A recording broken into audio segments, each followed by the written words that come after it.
Assalamualaikum warahmatullahi wabarakatuh. Welcome di channelnya para guru. Apa kabar teman-teman? Pada kesempatan kali ini kita akan lanjutkan video sebelumnya, yaitu pembahasan soal P3K. Dalam hal ini kompetensi teknis guru, yang mana soal itu nanti akan paling banyak jumlahnya dibanding soal-soal yang lainnya, seperti yang kita bahas pada video yang lalu. Ini kompetensi teknis itu memiliki 50 butir soal ya, dalam waktu 40 menit. Jadi kita harus perbanyak latihan di situ. Kemudian tes bakat skolastik, insyaallah nanti setelah pedagogi selesai, ada beberapa pedagogi, kita langsung masuk ke tes bakat skolastik dan soal-soal selanjutnya ya. Oke. Bagi Bapak Ibu yang baru bergabung, saya mohon bantuannya untuk klik subscribe. Mari kita sama-sama membangun channel ini biar bisa jadi channel yang besar dan bermanfaat bagi orang lain ya. Oke. Kita masuk ke soal. Seorang guru mencari materi dan media dari internet saat menyusun rencana pembelajaran atau RPP. Materi dan media tersebut akan disampaikan pada proses pembelajaran dengan maksud agar siswa tidak mengalami kesulitan memahami pelajaran. Langkah apa yang harus dilakukan oleh seorang guru saat memilih materi pelajaran? A. Mengidentifikasi aspek-aspek yang terdapat dalam kompetensi inti, kompetensi dasar, dan indikator. B. Menganalisis potensi peserta didik, relevansi dengan karakteristik daerah dan struktur keilmuan. C. Menyesuaikan dengan tingkat perkembangan fisik, intelektual, emosional, sosial, dan spiritual peserta didik. D. Melihat kebermanfaatan bagi peserta didik, aktualitas, kedalaman, dan keluasan materi pembelajaran. E. Relevansi dengan kebutuhan peserta didik dan tuntutan lingkungan, alat dan sumber bahan, dan alokasi waktu. Coba kita masuk di pembahasan. Nah, ini dia langkah-langkah dalam memilih materi pelajaran ya. Yang pertama, mengidentifikasi aspek-aspek yang terdapat dalam kompetensi inti, kompetensi dasar, dan KI-nya, indikatornya. Kemudian selanjutnya mengidentifikasi jenis-jenis materi pelajaran. Kemudian memilih materi pembelajaran yang sesuai atau relevan dengan KD dan indikator pencapaian. Kemudian memilih sumber materi pelajaran. Sementara potensi peserta didik, relevansi dengan karakteristik daerah dan struktur keilmuan. Kemudian tingkat perkembangan fisik, intelektual, emosional, sosial, dan spiritual peserta didik. Kemudian kebermanfaatan bagi peserta didik, aktualitas, kedalaman, dan keluasan materi pembelajaran. Kemudian relevansi dengan kebutuhan peserta didik dan tuntutan lingkungan, alat dan sumber bahan, dan alokasi waktu. Bukan termasuk langkah-langkah memilih materi, tetapi prinsip dalam memilih materi. Jadi jawaban yang benar ada di option A ya. Nih, mengidentifikasi aspek-aspek yang terdapat dalam kompetensi inti, kompetensi dasar, dan indikator. Yang lain ini merupakan prinsip, bukan langkah-langkah dalam memilih materi pelajaran ya Bapak Ibu. Next. Seorang guru merancang evaluasi dengan mendasarkan pada indikator dan tujuan pembelajaran yang sudah ditentukan di RPP. Evaluasi tersebut dimaksudkan untuk menentukan hasil dan kemajuan belajar siswa. Maka jenis evaluasi yang tepat dipilih oleh guru adalah A. Evaluasi formatif, B. Evaluasi sumatif, C. Evaluasi selektif, D. Evaluasi diagnostik, E. Evaluasi penempatan. Baik, kita masuk ke pembahasan. Nah, ini adalah jenis-jenis evaluasi berdasarkan tujuan. Yang pertama itu evaluasi diagnostik adalah evaluasi yang ditujukan untuk menelaah kelemahan-kelemahan siswa beserta faktor-faktor penyebabnya. Yang kedua, Evaluasi selektif adalah evaluasi yang digunakan untuk memilih siswa yang paling tepat sesuai dengan kriteria program kegiatan tertentu.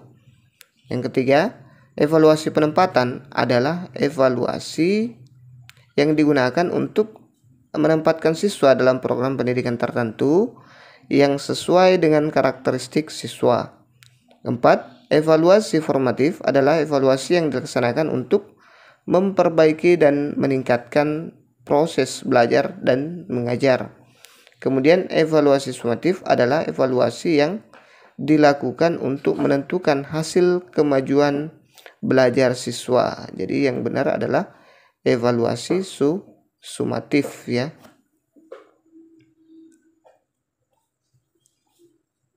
Oke, ini untuk menentukan hasil kemajuan belajar siswa. Ini ada beberapa jenis evaluasi berdasarkan sasaran. Saya bacakan dulu ya. Evaluasi konteks adalah evaluasi yang ditujukan untuk mengukur konteks program, baik mengenai rasional, tujuan, latar belakang program, maupun kebutuhan yang muncul dalam perencanaan. Kemudian yang kedua, evaluasi input adalah evaluasi yang diarahkan untuk mengetahui input, baik sumber daya maupun strategi yang digunakan untuk mencapai tujuan.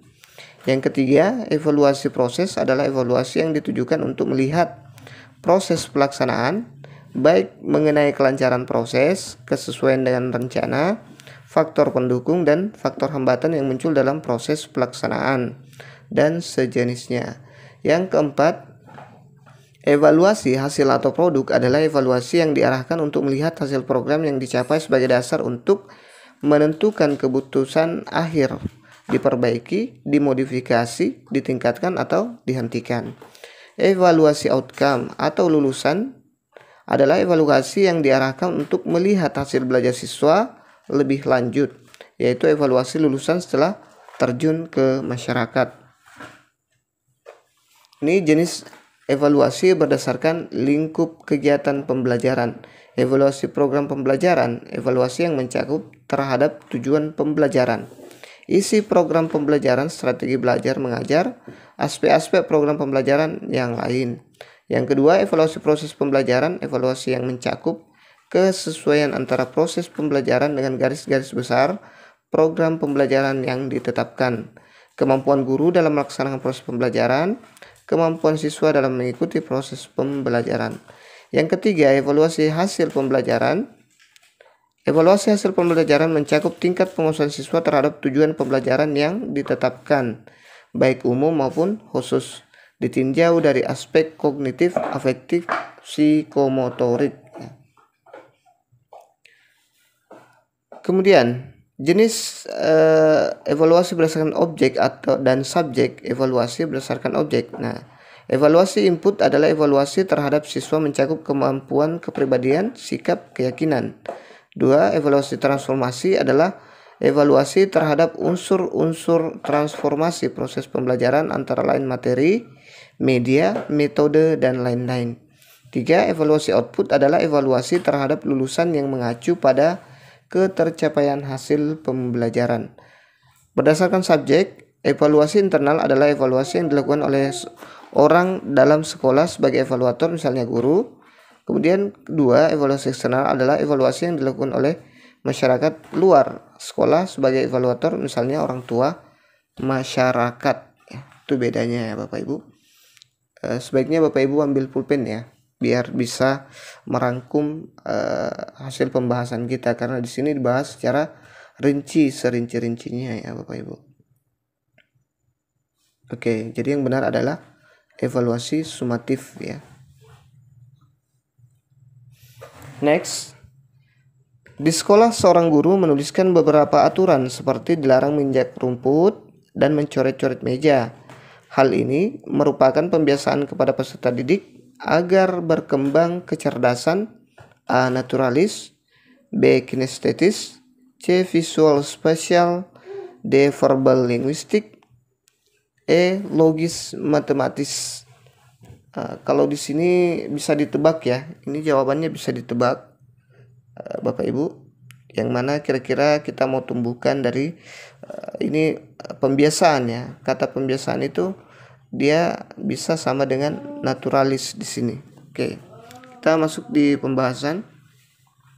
Oke, dapat dikembangkan pembelajaran logis matematis. Ini kita ke pembelajaran logis matematis dulu ya.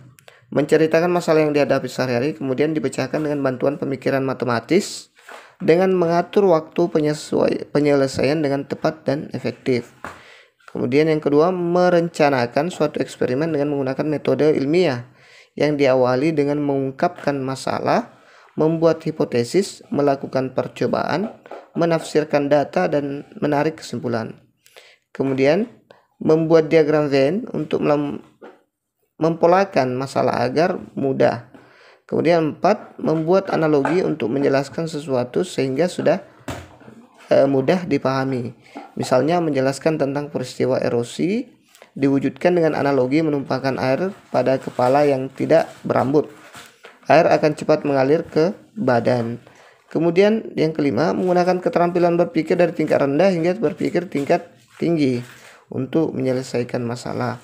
Yang keenam, mengkategorikan fakta-fakta yang dipelajari sesuai sifat dan jenisnya untuk memudahkan mengingat. Yang ketujuh, merancang suatu pola atau kode atau simbol untuk mengetahui objek yang ingin dipelajari. Oke. Pembelajaran yang dirancang untuk mengaktifkan kecerdasan visual spasial adalah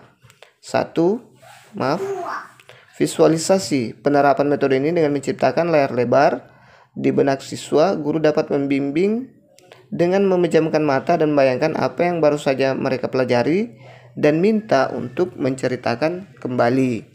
Nah, ini visual ya, jadi berhubungan dengan visual. Yang kedua, penggunaan warna. Penggunaan warna untuk memberi penekanan pada pola peraturan atau klasifikasi selama proses pembelajaran. Misal, warna merah pada semua kata-kata penting yang harus dipahami peserta didik. Warna juga sebagai penghilang stres peserta didik ketika menghadapi hal sulit menemukan makna. Yang ketiga, metafora gambar. Metafora gambar adalah pengekspresian gagasan melalui pencitraan visual. Nilai pendidikan metafora ada pembentukan hubungan hal yang sudah diketahui siswa yang diajarkan. Yang keempat, sketsa gagasan. Strategi sketsa gagasan ini meminta peserta didik menggambarkan poin kunci, gagasan utama, tema sentral, atau konsep yang diajarkan agar cepat dan mudah. Sketsa tidak harus rapi menyerupai kenyataan. Yang kelima, simbol grafis. Pembelajaran yang dapat membangkitkan kecerdasan linguistik dalam diri peserta didik dengan strategi berikut ya. Jadi ini linguistik ya. Satu, bercerita.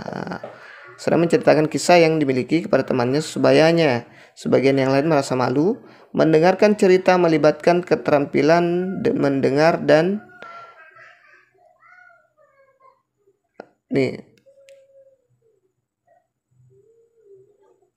maaf, ada anak tetangga yang ribut Bapak Ibu, jadi agak sedikit terganggu saya. Lanjut ya. Pendengar memakai efek suara, tangan, dan gerakan tubuh, suara jelas serta ekspresif, dan kontak mata dengan pendengar. Kemudian 2, diskusi. Diskusi kelas digunakan hampir di setiap mata pelajaran dan semua tingkat. Ada beberapa hal yang harus dipenuhi agar hasilnya positif dan memuaskan. 3, merekam dengan tape recorder. 4, menulis jurnal. 5, publikasi. Maaf ya, saya agak capek membaca ya Bapak Ibu. Kemudian pembelajaran kecerdasan kinestetik. Ini kinestetik ya. Yang pertama itu respon tubuh, dengan meminta peserta didik menanggapi pelajaran menggunakan tubuh sebagai media respon. Misalnya mengangkat tangan, mengangguk, atau tersenyum jika memahami penjelasan guru. Kemudian teater kelas, mengadakan teater kelas, meminta peserta didik memerankan teks, soal, atau materi lain yang harus dipelajari dengan mendramakan isinya. Jadi ini berhubungan dengan gerak-gerak ya, kinestetik. Kemudian yang ketiga adalah konsep kinestetis. Permainan tebak-tebakan yang dilakukan dengan gerakan yang menantang kemampuan peserta didik untuk mengungkapkan pengetahuan dengan cara tidak konvensional ya. Selanjutnya nomor 4, hands-off thinking. Memberi kesempatan peserta didik untuk memanipulasi objek atau menciptakan sesuatu dari tangan mereka dengan membuat patung, kolase atau bentuk kerajinan lain. 5. Peta tubuh. Tubuh manusia dapat digunakan sebagai alat pedagogis yang berguna, misal jari untuk menghitung. Dengan menggunakan gerakan fisik akan menginternalisasikan gagasan. Pembelajaran di kelas yang mengembangkan kecerdasan naturalis adalah jalan-jalan di alam terbuka. Cara ini menguatkan materi yang akan dipelajari untuk semua mapel ya. Misalnya untuk melukiskan perjuangan pahlawan, mempelajari pertumbuhan dan cuaca. Kemudian melihat keluar jendela. Untuk mengurangi kebosanan peserta didik di kelas, metode ini dapat dilakukan oleh guru dengan observasi di luar kelas, melakukan pengamatan dan mencatat hasilnya. Kemudian eco study ya.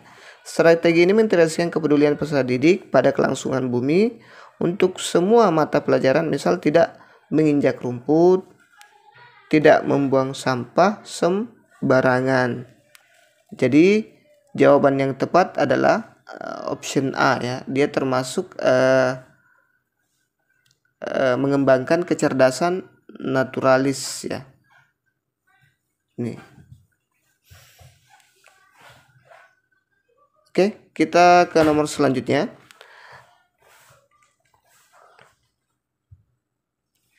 Seorang guru senior mengajar siswanya dengan metode diskusi dan menggunakan media gambar yang sudah berlangsung dari tahun ke tahun.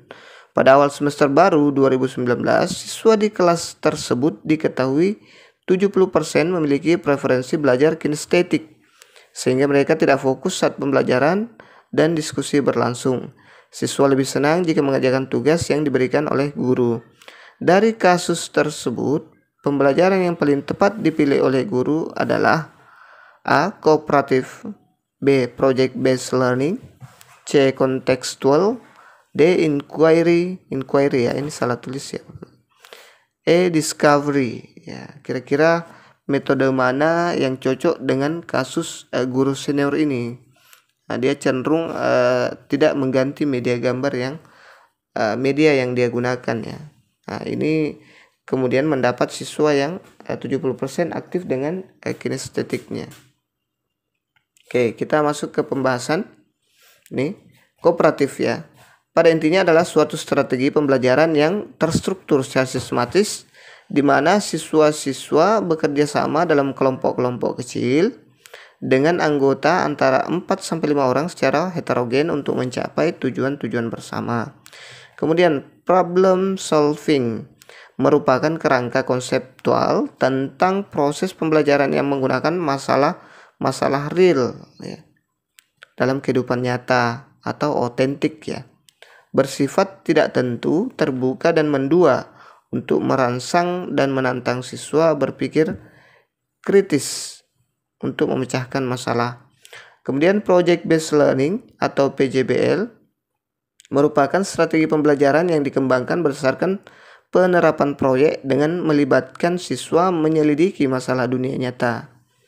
Kemudian inquiry adalah proses untuk memperoleh dan mendapatkan informasi dengan melakukan observasi atau eksperimen guna mencari jawaban maupun memecahkan masalah terhadap pertanyaan atau rumusan masalah dengan menggunakan berpikir kritis dan logis. Kemudian discovery learning adalah model pembelajaran yang melibatkan siswa secara aktif untuk mencari dan menyelidiki suatu permasalahan sehingga siswa dapat menyimpulkan konsep dari pembelajaran yang telah dipelajari.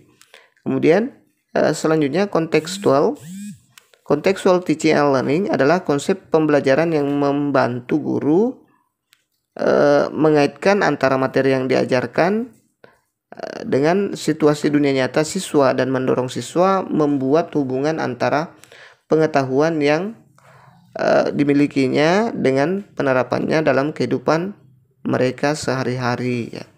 Jadi jawaban yang benar adalah B ya, yaitu project based learning.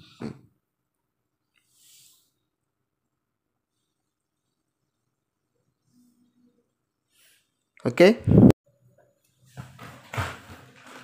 Kita lanjut ke nomor selanjutnya, soal selanjutnya. Dengan mencermati silabus, seorang guru akan merancang pelaksanaan pembelajaran RPP sebagaimana yang tertuang dalam Permendikbud RI nomor 22 tahun 2019. RPP mencakup sekurang-kurangnya A. Kompetensi inti, kompetensi dasar, tujuan pembelajaran, materi ajar, model pembelajaran, metode pembelajaran, strategi pembelajaran, dan penilaian hasil belajar. Kemudian identitas B. Identitas mata pelajaran, standar kompetensi, kompetensi dasar, materi ajar, model pembelajaran, metode pengajaran, sumber belajar, penilaian hasil belajar, dan bobot penilaian hasil belajar. Kemudian yang C. Standar kompetensi, kompetensi dasar, metode pengajaran, media pembelajaran, sumber belajar, langkah-langkah pembelajaran, tes hasil belajar, dan kunci jawaban tes. D. Identitas mata pelajaran, tujuan pembelajaran, materi ajar, model pembelajaran, media, sumber belajar, langkah pembelajaran, dan penilaian hasil belajar.